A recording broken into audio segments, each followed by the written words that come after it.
MeghalayaPost.news.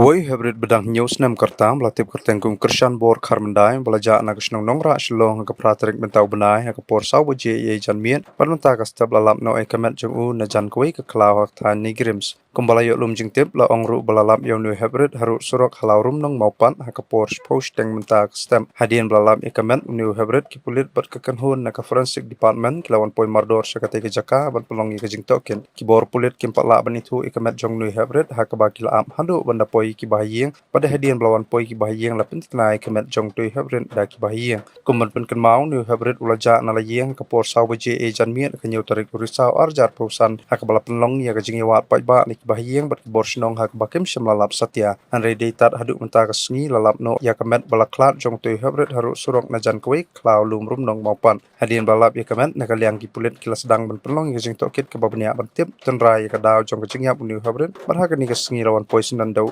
ke is kasih hills ba vivek Ïam ban pelong ye kajing token